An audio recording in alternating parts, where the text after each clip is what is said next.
গোটা জাতিকে আধুনিক চিকিৎসা ব্যবস্থায় উদ্বুদ্ধ করার জন্য এবং প্রত্যন্ত অঞ্চলে আধুনিক চিকিৎসা পৌঁছে দেওয়ার জন্য যে প্রথম উদ্যোগ যিনি নিয়েছিলেন তিনি আমাদের মহান স্বাধীনতার ঘোষক শহীদ রাষ্ট্রপতি জিয়াউর রহমান। তার শাসন আমলেই পল্লী চিকিৎসক এই প্রতিষ্ঠানটি তিনি প্রতিষ্ঠা করেন, তৈরি করেন, নির্মাণ করেন। এর আগে আপনারা জানেন যে সাপে কামড়েছে চলে যেত কবিরাজের কাছে বা স্থানীয় কোনো পীরের কাছে ঝাড়ফুঁক দিত।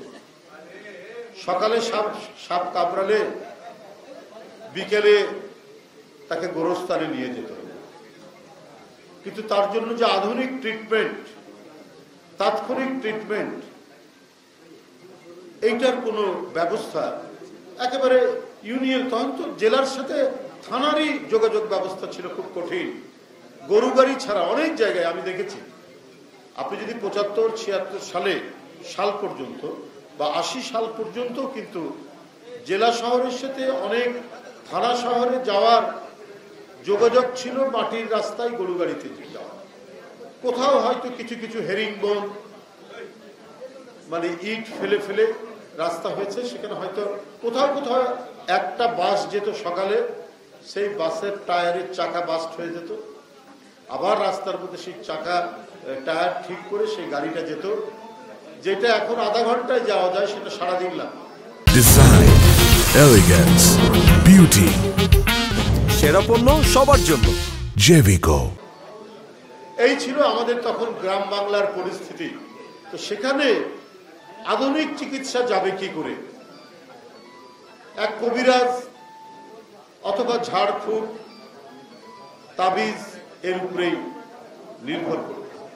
জিয়াউর রহমান কতখানি দূরদৃষ্টি মানুষ ছিলেন।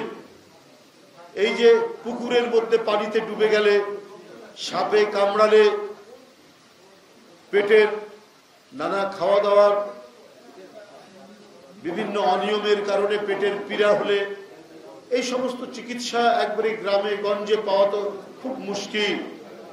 তাই সারা দেশ থেকে কিছুদিনের প্রায় 6 মাসের ট্রেনিং ছিল না, 1 বছর, হ্যাঁ 1 বছরের ট্রেনিং দিয়ে যাতে কমপক্ষে এই সমস্ত অসুস্থতার চিকিৎসা করা যায়, এইরকম আধুনিক চিকিৎসায় 1 বছরের ট্রেনিং দিয়ে পল্লী চিকিৎসক তৈরি করলেন এবং দ্রুত গোটা জাতিকে একটি আধুনিক শিক্ষা ব্যবস্থার মধ্যে, আধুনিক স্বাস্থ্য ব্যবস্থার মধ্যে জিয়াউর রহমান নিয়ে আসলেন। জিয়াউর রহমান আজও পর্যন্ত এত জনপ্রিয় কেন? তার প্রতিটি কর্মসূচি ছিল জনবান্ধব, জনগণের কল্যাণ, জনগণকে সুস্থ রাখা, জনগণকে একটা গড় শিক্ষার উপর দাঁড় করানো। এইটাই ছিল জিয়াউর রহমানের, তার যে ভিশন, তার যে অগ্রদৃষ্টি, এই অগ্রদৃষ্টি ছিল সেটি। তার এই যে কাজগুলো, এটাকে অতিক্রম করে যেতে পারেনি। আমি এবার সোজা বাংলায় বলবো, এই যে বিগত যে স্বৈরাচারী আমল বা কর্তৃত্ববাদী আমল বা ফ্যাসিবাদী আমল যেটাই বলি, যেখানেই ধান্দা সেই কাজটি তারা ধরেছে। কিন্তু জনগণের দুঃখ কষ্ট যেখানে, বেদনা যেখানে, তার যে উন্নত চিকিৎসা দরকার, তার ছেলে মেয়েদের যে উন্নত লেখাপড়ার পরিবেশ দরকার, এই দিকে তারা কোনো মনোযোগ দেয়নি। এটা শহীদ রাষ্ট্রপতি জিয়াউর রহমানের অবদান। তাও কি যে গোটা দেশকে একবারে তৃণমূলে, গ্রামগঞ্জ থেকে জাতীয় পর্যায় পর্যন্ত কি করে একটা গড় স্বাস্থ্যের উপর দাঁড় করানো যায়, এটা আবার তিনি চীনে গিয়ে দেখে এসেছিলেন। বেয়ারফুট ডক্টর, নগ্নপদ ডাক্তার। চীন তো তখন বিরাট রাষ্ট্র, তাদেরও তো যোগাযোগ ব্যবস্থা তখনও তত উন্নত নয়। আজকে যে একটা আধুনিক চীন একটা উন্নত দেশে পরিণত হয়েছে, তো তখনও 70 দশক ততখানি তো তারা ছিল না, বিপ্লব উত্তর একটি দেশ। কিন্তু তারা ওরই মধ্যেই কি করে জনবান্ধব এবং মানুষকে আধুনিক সমস্ত প্রক্রিয়ার মধ্যে নিয়ে আসার যে তাদের কর্মসূচিগুলো, এটা প্রত্যক্ষ করেছিলেন জিয়াউর রহমান।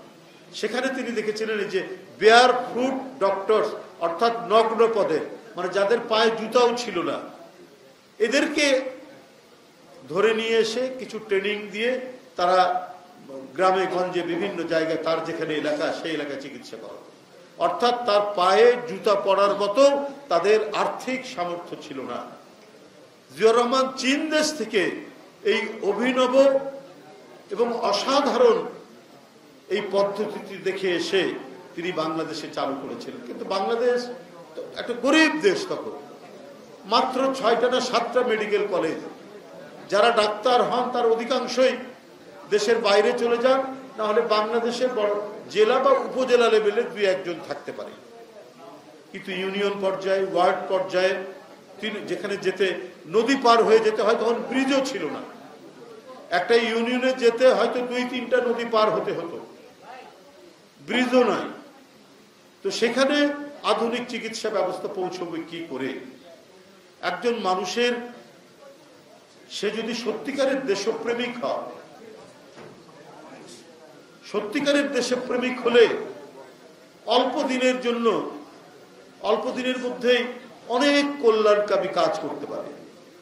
দেখুন, তখন সাক্ষরতার হার ছিল অনেক কম, মানুষ সরিয়া লিখতে পারত না। তিনি বিপ্লব শুরু করলেন বয়স্ক শিক্ষা। বয়স 60 বছর, 50 বছর, 70 বছর হয়ে গেছে, যে না আপনারা আসেন। আর তিনি কলেজ ইউনিভার্সিটির ছেলেদেরকে বললেন যে তোমরা তাদেরকে শিক্ষা দাও, যাতে তাদের জমি জায়গা দীর্ঘদিন মহাজনরা চিট করত, প্রতারণা করত, এইখান থেকে রক্ষা পাবে গ্রামের মানুষরা, যে তারা যেন প্রতারণার শিকার না হয়। দেখেন কতখানি মানব দরদি হতে পারে।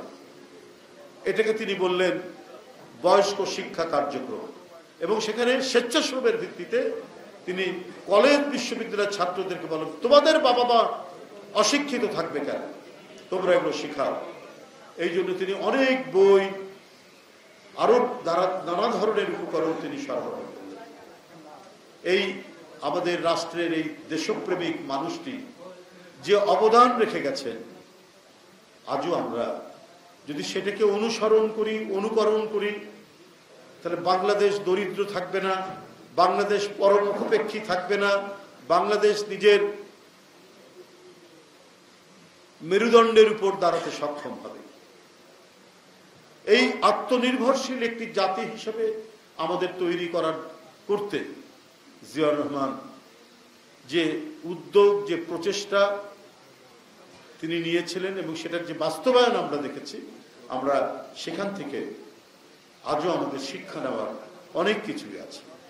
তার পথ ধরেই দেশনেত্রী বেগম খালেদা জিয়া, আপনারা দেখেছেন যে নারীদের শিক্ষার যে অগ্রগতি ঘটিয়েছিলেন, ইন্টারমিডিয়েট পর্যন্ত মেয়েদের বেতন মৌকুব থেকে শুরু করে আরো বিভিন্ন পদক্ষেপ নেওয়ার আগেই আন্তর্জাতিক ষড়যন্ত্রে 111 আসে। তো সেই কারণে মানে আমার কাছে মনে হয়েছে যে জিয়াউর রহমান কয়েকটা জিনিসকে খুব গুরুত্ব দিয়েছিলেন এবং ভালোবাসতেন এটাকে। 1 নম্বর হচ্ছে দেশের স্বাধীনতা, সার্বভৌমত্ব, আরেকটা হচ্ছে গণতন্ত্র। তিনি সবকিছু করেছেন কিন্তু গণতান্ত্রিক চেতনা, মানুষকে উদ্বুদ্ধ করে করে, জোর করে এটা করতে হবে, না করলে জেলে যেতে হবে। আমার উন্নয়ন কর্মসূচিতে কেউ যদি সমালোচনা করে, তাকে ডিজিটাল নিরাপত্তা আইন করে, কালা আইন করে তাকে জেলে পাঠাতে হবে। জিয়াউর রহমান, দেশনেত্রী বেগম খালেদা জিয়া এই কাজটি করেন, এবং এই কাজটির অনুকরণ করতে আমাদের ভারপ্রাপ্ত চেয়ারম্যান দেশনায়ক তারেক রহমান কোনদিন আমাদেরকে বলেনি যে দেখি আমরা ক্ষমতা আসলে ওরা এই করেছে, আমরা তাদের শাস্তি দেব। উনি বলেছেন আইন অনুযায়ী যেটা হয় আমরা সেটাই করব। মজার ব্যাপার হচ্ছে, আপনাদেরকে একটি জিনিস বলি, উনার নামে একটা কার্টুন এঁকেছিল কেউ, উনি করেছেন কি, সেই কার্টুনটা নিজের ফেসবুকে উনি নিজে দিয়েছেন। তোমার মত প্রকাশের স্বাধীনতা আছে, তুমি এঁকেছো, ভালো কথা, দাও তোমারটা, আমিও আমার ইয়েতেও দিয়ে দেবো, টুইটার কিংবা ফেসবুক, যাই হোক ওনার যেটা মানে ভেরিফাইড যে অ্যাকাউন্ট যেটি আছে, হয়তো টুইটারে ওইটা উনি দিয়ে দিয়েছে। এটা হচ্ছে একটা গণতান্ত্রিক মানসিকতা। এই মানসিকতা বাংলাদেশ জাতীয়তাবাদী দল এবং যারা সত্যিকারের গণতন্ত্রে বিশ্বাস করে তারা এটা পোষণ করে। আমাদের একজন উপদেষ্টা গুণী মানুষ অর্থনীতিবিদ তিনি একটি কথা বলেছেন যে ভারতে ইলিশ মাছ পাঠানোর ব্যাপারে, যে আমরা ইলিশ মাছ এটা রপ্তানি করি, এখানে আবেগ দিয়ে কথা বললে তো হবে না। তো আমি শুধু এই ব্যাপারে এটা বলতে পারি, হ্যাঁ মানে বাঙালি জনগোষ্ঠী ভারতেও আছে, এদের প্রধান ধর্মীয় উৎসব হচ্ছে দুর্গাপূজা। দুর্গাপূজার সময় ইলিশ মাছ একটা বড় উপাদান হিসেবে কাজ করে আমরা জানি। আমরা কোনোদিনই ইলিশ মাছ রপ্তানির ব্যাপারে আমরা কোনো বাধা দেইনি, আমরা কখনোই বলিনি। আমরা নিজেরা একটা মাঝারির চাইতেও ছোট ইলিশ মাছ 1800 টাকা 2000 টাকা দিয়ে কিনি। আমাদের দেশে যেটা যে ইলিশ মাছ ধরা পড়ে, অথচ এই ইলিশ মাছ আমরা রপ্তানি করি। আমরা জানি আরেকটি ওখানে জনগোষ্ঠী আছে, বাংলাদেশের হিন্দু কমিউনিটি এবং ভারতের পশ্চিমবাংলার হিন্দু কমিউনিটি, তাদের প্রধান ধর্মীয় উৎসব দুর্গাপূজা। এটা হতেই পারে। আমরা কিন্তু আমাদের উপর যে দাম বৃদ্ধির যে প্রকোপ, এটা মেনে নিয়েও আমরা করি। কিন্তু আমি আমাদের দেশের উপদেষ্টা, অর্থ উপদেষ্টা যেটা বলেছেন, আবেগের প্রশ্ন, আবেগের প্রশ্ন তখনই আসছে একই সময় যখন দেখছি ভারতের স্বরাষ্ট্রমন্ত্রী বলছেন এখানে বাংলাদেশি কাউকে যদি দেখো সীমান্তে, তার পা উপরের দিকে ঝুলিয়ে রেখে শাস্তি দেবে। তখন তো আমাদের মধ্যে তো আবেগ তৈরি হবেই। শহীদ রাষ্ট্রপতি জিয়াউর রহমান তো স্বাধীনতা সার্বভৌমত্বের রক্ষা করার কথা বলেছেন, সেই আবেগ তো তিনি দিয়ে গেছেন, যেটা লালন করেছেন দেশনেত্রী বেগম খালেদা জিয়া। দেশের সার্বভৌমত্বের প্রশ্ন তিনি আপোষ করেননি। তাহলে এই গোটা জাতি তো নিজ দেশ নিজ রাষ্ট্রের ব্যাপারে অত্যন্ত আবেগপ্রবণ। আমরা যে সময় ইলিশ মাছের কথা বলছেন রপ্তানি করার কথা, যে রপ্তানি এটা হতেই পারে, কিন্তু যখন ভারতের স্বরাষ্ট্রমন্ত্রী বলেন যে বাংলাদেশি এখানে পেরে তার পা বেঁধে উপরের দিকে ঝুলিয়ে রাখো, তখন আমি কেন বলবো না যে আমরা ইলিশ মাছ দেব না, যাদেরকে আমরা নানাভাবেই যাদের শ্রদ্ধা করি, ওদের ধর্মীয় উৎসব, সেই ধর্মীয় উৎসবে শ্রদ্ধা রেখে এই সময় যে ইলিশ মাছ যায় ভারতে, রপ্তানি আমদানি রপ্তানি বাণিজ্য এটা তো সবসময় হয়ে এসছে, এটা সবসময় হয়ে এসছে। তো সেটা তো সেখানে যেতেই পারে। যখন আপনি এটা দেবেন এবং আবেগের প্রশ্ন আসবে, তখন তো আমাকে বলতেই হবে যে যারা আমাদেরকে এমন হেয় করে, যারা আমাদেরকে কীতদাসের মতো আচরণ করে, যে পা বেঁধে উপরে ঝুলিয়ে রাখবে, তখন আমি বলবো তাহলে আমরা ভাই ইলিশ মাছটা কেন দেব? পেঁয়াজ আমরা আমদানি করি ভারত থেকে। ভারতে যখন সংকট হয়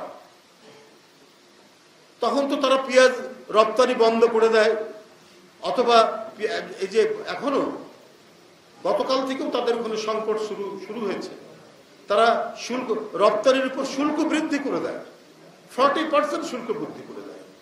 তখন তো তারা ভাবে না যে একটা বন্ধু রাষ্ট্র, আচ্ছা আমার দেশে দাম বেড়েছে, তাহলে আমরা যদি এখানে শুল্ক বৃদ্ধি করি, নিম্নতম যে রপ্তানি যে আয়টা তাদের হয় সেটা তো তারা তুলে দেয় না, সেটার উপরে তো আরো বেশি তারা অ্যাড করে, যোগ করে। তো তারা তো মানে 1 ইঞ্চি আমাদেরকে ছাড় দেয় না। তো সেই ক্ষেত্রে আমাদের তো বাংলাদেশের মানুষের তো আবেগ থাকতেই পারে। আমাকে যখন হেয় করবে, আমাকে যখন অবহেলা করবে, আমাকে যখন ঘৃণা করবে এবং বাংলাদেশের মানুষের প্রতি যখন ধৃষ্টতাপূর্ণ কথাবার্তা বলবে ভারতের একজন কেন্দ্রীয় এবং প্রভাবশালী মন্ত্রী, তখন আমার তো আবেগ আসবে না। এরা তো আমাদের সাথে বন্ধুত্ব চায় না, জনগণের সাথে বন্ধুত্ব চায় না। এরা বন্ধুত্ব চায় শুধু শেখ হাসিনার মতো একজন ভয়ঙ্কর রক্ত পিপাসু এক স্বৈর শাসককে। এরা বাংলাদেশের জনগণকে ওরা পছন্দ করে না। ওদের পছন্দ একটাই, যে শেখ হাসিনা থাকলে বাংলাদেশে তারা মাতবরি করতে পারবে, শেখ হাসিনা থাকলে ভারতের আধিপত্য বাংলাদেশে বিস্তার লাভ করবে। এই তখন তো জনগণের মধ্যে আবেগ তৈরি হবে যে ভারত যদি আমাদেরকে দ্বিতীয় শ্রেণীর তাদের নাগরিক মনে করে, তাহলে তো আমাদের আবেগ চরম আকারে ধারণ করবে। বাংলাদেশের মানুষের আবেগ ছিল বলেই তো এখানে বারবার গণতান্ত্রিক আন্দোলনে আমরা বিজয়ী হয়েছি। ওই আবেগ দিয়ে, বাংলাদেশের মানুষের আবেগ ছিলই বলে এক রক্তাক্ত যুদ্ধের মধ্যে দিয়ে আমরা ৭১ সালে স্বাধীনতা অর্জন করেছি। তো সুতরাং বাংলাদেশের মানুষকে উপরে লটকিয়ে দিয়ে আমরা তাদেরকে মাথা নত করে ইলিশ মাছ রপ্তানি করাকে আমরা আবেগ দিয়ে দেখা যাবে না, এইটা আমার মনে হয় বক্তব্যটা সঠিক নয়। বরং আমি বলবো যে আরেকজন উপদেষ্টা ফরিদা আক্তার, তার বক্তব্য আমার কাছে অনেক গ্রহণযোগ্য মনে হচ্ছে। তিনি ক্ষমা চেয়ে বলেছেন যে ভারতের কাছে যে এইবার হয়তো আমরা ইলিশ মাছ দিতে পারবো কিনা জানি না, কারণ এখানেই অনেক সংকট আছে। আমি তার বক্তব্যের মধ্যে এক ধরনের দেশপ্রেমের সুর ধ্বনিত হতে দেখি। তিনি এ ব্যাপারে অত্যন্ত শক্ত অবস্থান নিয়ে কথা বলেছেন। সারা দেশের মানুষ, জনগণ ফরিদা আক্তারের বক্তব্যকে বড় করেছে, তিনি জনগণের কথারই প্রতিধ্বনি করেছেন।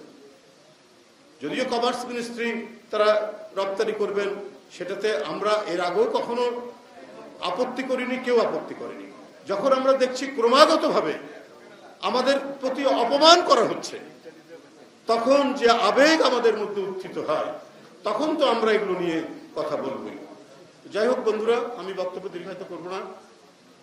আমি শুধু আপনাদেরকে এইটুকুই বলতে চাই যে এই দেশে একটা সত্যিকার প্রকৃত গণতান্ত্রিক চর্চা, এবং এই গণতান্ত্রিক চর্চা যেন কখনোই, যতদিন বাংলাদেশ পৃথিবীর বুকে অস্তিত্বমান, পৃথিবী যতদিন এই সৌরমণ্ডলের মধ্যে অস্তিত্বমান, ততদিন বাংলাদেশ থেকে যাতে গণতন্ত্রের ধারাবাহিকতা বিচ্ছিন্ন না হয়, এই ধরনের একটি সংস্কার করা যেতে পারে, যেটা খুব বেশি সময় লাগার কথা না।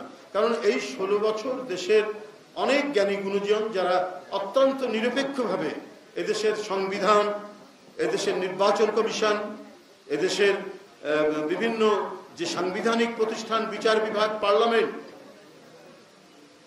যে ধরনের এক ব্যক্তির একেবারে নিজস্ব প্রতিষ্ঠানে পরিণত হয়েছিল, সেইখান থেকে জনগণের আশা আকাঙ্ক্ষার প্রতিষ্ঠানে পরিণত হওয়া, সেই প্রচেষ্টার উপরে অনেক আলোচনা হয়েছে, অনেক ডিসকোর্স হয়েছে। তো সুতরাং এই আলোচনাগুলো তো একটা পর্যায়ে চলে এসেছে। এখন এইখান থেকে সংস্কারের জন্য প্রয়োজনীয় যে আইন, সে আইন করা তো কোনো অসম্ভব নয়। শেখ হাসিনা আমাদের রাষ্ট্রীয় সংবিধানকে কেটে কুটে তার নিজের মতো করে একটা মুড়ির ঠোঙ্গা বানিয়েছিলেন। ওই ঠোঙ্গা থেকে যখন দরকার হবে তিনি মুড়ি নিয়ে খাবেন, আবার রেখে দিবেন। এখন এই রাষ্ট্রীয় সংবিধান তার যে আসল সারবত্তা, এটা প্রতিষ্ঠা করে এখানে বিশেষ করে জনগণের নাগরিক অধিকার এবং একটা অবাধ সুষ্ঠু নির্বাচন করার জন্য মানে নির্বাচন কমিশনকে যতটুকু যে ক্ষমতা দেওয়া দরকার এবং নির্বাচন কমিশনের মানে স্বাধীনতা যেটা নিশ্চিত হওয়া দরকার, সেই সমস্ত প্রয়োজনীয় সংস্কারের সুপারিশ তারা করে একটা অবাধ সুষ্ঠু নির্বাচন করতে বেশি সময় লাগার কথা নয়। তো সুতরাং, কারণ এই আলোচনাগুলো তো অনেকদিন ধরেই আমরা দেখে এসেছি। আমরা ডক্টর আলী রিয়াজ, আমরা শাহদিন মালিক, আমরা বদিউল আলম মজুমদার, আরো অনেক গুণীজন, একাডেমিশিয়ান, তারপরে সংবিধান বিশেষজ্ঞ, এরা অনেক লেখালেখি করেছে। শেখ হাসিনার রক্তচক্ষুর মধ্যেও তারা যে সমস্ত লেখালেখি করেছেন, তারা বিভিন্ন বক্তব্য যেটা বলেছেন, তার মধ্যে দিয়ে তো সংস্কারের যে বিষয়গুলি তাদের কথার মধ্যে দিয়ে ফুটে এসছে। তো সুতরাং সবগুলো কম্পাইল করে দ্রুত সংস্কার করা, আমার মনে হয় সংস্কারের প্রস্তাব করা বেশি দিন লাগবে না, বেশি সময় লাগবে না। যাই হোক, আজকে জাতীয়তাবাদী পল্লী চিকিৎসক আপনাদের যে খেতাব ডাক্তার কেড়ে নিয়েছে 2010 সালে শেখ হাসিনা, ওটা অন্য কোনো কারণ নয়। এই ধরনের একটি প্রতিষ্ঠান জিয়াউর রহমান গড়েছিলেন এবং গোটা জাতিকে একটা সুস্বাস্থ্যের দোরগোড়ায় নিয়ে এসেছিলেন। এর সাফল্য সম্পর্কে শেখ হাসিনা জানেন। তো উনি তো আসলে গণতন্ত্র মনা রাজনীতিবিদ ছিলেন না। উনি মনে করতেন বাংলাদেশটা তাদের পারিবারিক সম্পত্তি, এই পারিবারিক সম্পত্তির উপরে আর কারো কোনো অবদান থাকবে এটা শেখ হাসিনা এবং শেখ পরিবার এটা মনে করতেন। এই কারণেই পল্লী চিকিৎসকদের নামের আগে ডাক্তারটা তুলে দিয়েছে। তো আমার সাথে যদি মানে কখনো দেখা হতো শেখ হাসিনা, তাহলে বলতাম যে আপনি এটা তুলেছেন কেন? প্রাইমারি স্কুলের শিক্ষকও তো শিক্ষক, হাই স্কুলের শিক্ষকও শিক্ষক, কলেজের শিক্ষকও শিক্ষক, বিশ্ববিদ্যালয়ের শিক্ষকও শিক্ষক। তাহলে প্রাইমারি স্কুলের শিক্ষকের নাম কি অন্য কিছু দিব? ও তো টিচার, আমরা সবাই এদের টিচার আমরা বলি। এরা প্রত্যেকেই ছাত্রদেরকে পাঠ দান করে।